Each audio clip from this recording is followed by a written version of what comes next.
PCS in shorts programme में स्वागत है आपका। आज का हमारा विषय है हिंद महासागर नौसेना संगोष्ठी। आइए सबसे पहले जानते हैं ये चर्चा में क्यों है।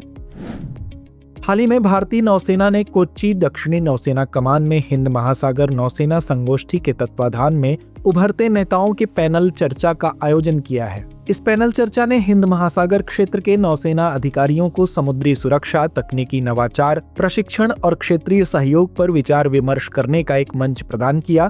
बता दें कि यह आयोजन क्षेत्रीय समुद्री सुरक्षा बढ़ाने और सदस्य देशों के बीच सहयोग को मजबूत करने के लिए महत्वपूर्ण था।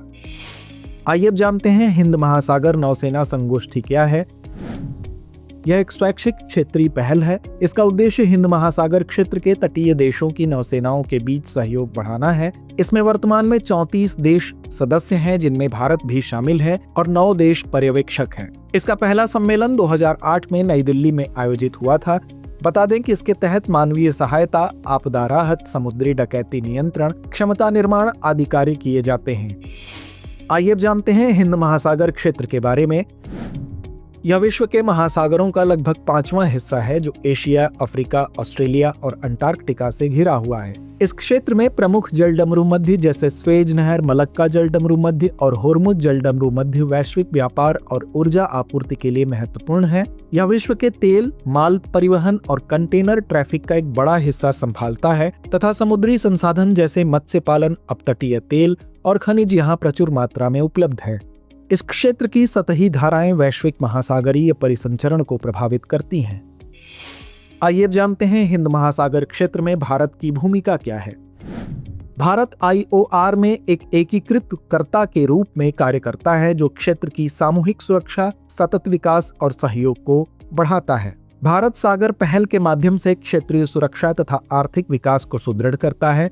भारत अपनी नौसेना के माध्यम से मानवीय सहायता, आपदा राहत और समुद्री सुरक्षा में प्रमुख भूमिका निभाता है।